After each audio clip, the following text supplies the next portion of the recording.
We're a great organization and we're here for our people as they are everything we have in this organization. Have you ever heard something like that, or does it ring a bell? And probably you might think, yeah, I heard that. And that was another speech by management where any employee was just rolling their eyes. It's on the level of pizza party instead of salary raise, motivational speech instead of talking about proper content and the issues an organization has. The main issue we're going to talk about today is the self-image and the external image that organizations have and how you deal with them. Because often you see that there is very little congruency between the two. You see a delta in between, and this delta is becoming a massive issue. Our task is to talk about not only what the issues are, but also how to do it better. First, the problem always is that organizations have a high opinion about themselves, often led by management. And there's nothing wrong with having self-confidence or a certain confidence to say we are doing well. The problem is when your self-image versus the external image has such a delta that there is little to no congruency, and you only have to look in the German-speaking area, for example, on kununu.de or .com, or you go in the English-speaking market to glassdoor.com, and you see the comments from actual and former employees. Of course, management often is quickly prone to say these are only frustrated people. Well, then you probably should manage it better and ask some satisfied employees to make their point there. Surprisingly, with some organizations, there seem to be very few of them. And of course, it's never an option to fake an opinion on there. People immediately see when management is writing something and making stuff up. When you see that the delta is becoming larger and larger, and often leaders are a core part of the problem here, they often even come to the wrong conclusion. I recently heard that a leader talked about the arrogance of applicants. So this is where we are right now. The talent shortage is becoming so bad that we're not talking about what we can do to attract the best people. We talk about, we have arrogant applicants, how to deal with them. It even goes that far that one well-known leader in the US said, we need more unemployment to get rid of the arrogance. Just think of that for a second. Someone wishes the whole society a worse economic situation to have a better personal situation for their business. That is borderline sociopathic, psychopathic behavior. If you are a leader who says, whole society should suffer, so my organization has an easier pick on employees for getting a better deal, there's something deeply wrong with you. And not only on a coaching level, that needs proper help. The problem is with recruiting and talent acquisition, when there is no congruence between, or very little congruence between your self-image and the external image, you need help. And there's help available. However, we have to talk about what are the issues first. When there is a non-congruency, why are so many organizations out there that simply do not see it? Problem number one is the focus of very short-term results. And often these short-term results are driven by sales. Sales makes the revenue. Of course, now any CFO will say, well, there's a long story after the revenue until we have a penny left of that. And I agree. Unfortunately, often the CFOs are not the people who are listened to when it comes to a boardroom meeting. The attitude of it's all about sales is still ubiquitous. It's omnipresent. It's all over the place. It is not only a non-appreciation of any other person actually in your organization. It is a non-appreciation of any other entity in your organization. Often you have these kind of overconfident, and this is why it's called overconfidence bias. You have overconfident people who are sometimes putting a straightforward lie in the forecast, giving you a good feeling about how amazing the organization is. A couple of effects you will see here. First is toxic masculinity when we look into science, unfortunately, and I'm not generalizing here. I do not have anything against men, as someone tried to make a point in a ranting email last week. Very sorry for your rant. That was not how science works because you are frustrated with what the situation is. We often have toxic masculinity because often male people, non-diverse male groups tend to say it's all going to be fine. We are all great. It's all so amazing. And by the way, that applies to any non-diverse group. However, the vast amount of leaders in organizations, especially in free enterprise, are male. Actually, male, white, straight, cisgender. But the toxic masculinity aspect is there if you like it or not. And it can be changed, but there are more effects than that. When you are sitting there and you think, we need to hire more people, or we need to get better in this, or we should think about that, let's hire someone for XYZ, you often hire someone from your personal circumstances. Some people call it networking. It's a bit more of nepotism, cronyism, or an insider deal, or all three together, all of the above. The so-called filter bubble effect means, and this normally goes along with the isomorphism effect, iso Greek for equal, morph for appearance. You hire people who are similar to yourself.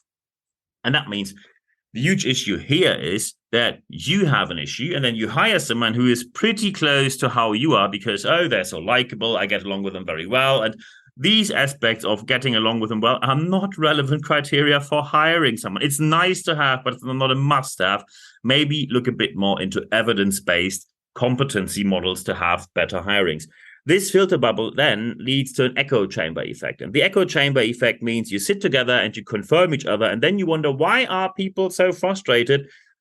Unfortunately, then you often come to the conclusion, oh, they're all just envious. I mean, they can work in sales and get all the praise. Why don't they want to? Well, no, the problem is not that people are envious. The problem is that you hire boardroom cowboys. We even have speakers out there, so-called professional speakers, which in my opinion still are a huge part of the problem in today's economy. You have so-called speakers out there who even call themselves boardroom cowboys. This is nothing else than the embodiment, the flesh-made version of overconfidence bias, filter bubble, echo chamber effect, toxic masculinity, you name it, it's all in there. You do not need cowboys. I wish, and by the way, I'm not talking against cowboys in Texas or wherever you still have cowboys on this planet. We don't need overconfident people who have very little substance to their name or to their statements. I often wish that you would listen a bit more to the very often more introverted and less noisy people in the room. For example, the finance people or the IT people, the process management people, the engineers, people who have factual substance to their claims. Please do not only listen to the loudest and most confident people. And that is only problem number one. Problem number two is that in many organizations, you have organizational or even personal development department, which are unfortunately not qualified. They are heavily relying on opinions. And just last week, we had Europe's largest decision-making business fair dealing exactly with that issue. And the amount of non-scientific and pseudo-scientific methods you find out there is shocking. You have people who make decisions based on analyzing handwriting of someone. That is as unscientific as it gets. The worst part we found last week was astrology. And by the way, if you talk about astrology, the New York Times published an article years ago calling personality tests are the astrology of the office, because they are. When you fill out a test and you have some sort of result, it might be okay. And you find an own episode on them on my podcast. These personality tests are not suitable to make significant recruiting decisions because you always get to the same conclusions. And these tests are always the same. You always divide society in a number of categories. Somewhere in between 4 to 16 are the most common cases. And then you either have colors, yellow, green, purple, pink, black, gray, whatever, green, blue, or you have A, B, C, Q, or D, C, B, A, or G, S, I, D, whatever it is. You have some sort of very quick categorization, and immediately you come to the conclusion, oh, we need the external, and we need the extroverted people. So leaders are the red ones, and salespeople are the yellow ones, and the green and blue people are just bit for the background, bit of back office, not that relevant, can't be leaders. They're not extroverted enough, and that is as wrong as it can be. These personality tests were one of the main reasons why, since the 1920s, we implemented the competency model of leadership, how you find proper leaders, not based on the blabbing conundrum. Blabbing conundrum means someone just speaks a lot due to their level of being extroverted, and you simply believe them more because their confidence dominates the room. And by the way, it gets even worse. We have trainings with horses because some people make the claim when you can lead a horse, you can lead people. Straightforward nonsense, as unscientific as it gets. When you look into the Kirkpatrick model, there can be strong proof, strong evidence that there is no training effect that can derive anything from leadership to horses. By the way, the same offer now is there with dogs. And I'm sure someone will come up with dolphins or whatever else. You can always raise the price when you make it a bit more complicated. And then you talk about, oh, think outside the box, get out of your comfort zone. The level of nonsense out there has an unlimited level.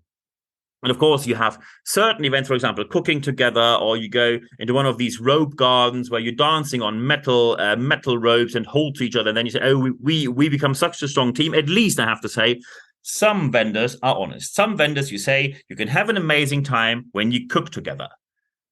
And that's an event. And they are very honest about that. However, when you think that the countermeasure against issues is an event, you are already part of the problem. Events are nice. They put in a nice emotional moment. You can have positive memories, positive emotions, and you can tie people or make people stay longer when you have amazing events. However, these events, by time, I remember how fascinated I was from my very first corporate conference. And the longer I went there, the less fascinated I was. It is the same speeches over and over again. Often it's very much opinion-led, not factual. And immediately you find groups of people who very quickly find out where the pool is and how they can spend for a business vacation instead of actually listening to what's happening there.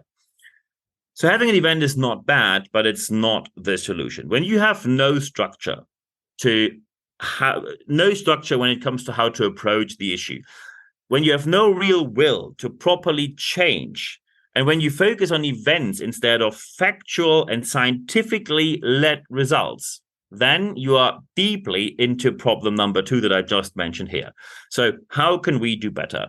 And we have 5 main aspects here. Number 1, you need internal change agents. These internal change agents must be professionally qualified on a scientific level. That does not mean they must have a scientific degree, but they need to know how to drive change. They must, for example, have a certain level of opinion leadership, and they need to know the scientific evidence to change and how to use different change tools. That can be taught. It's a qualification people need, and no, the $49 online course is not going to make people a change agent.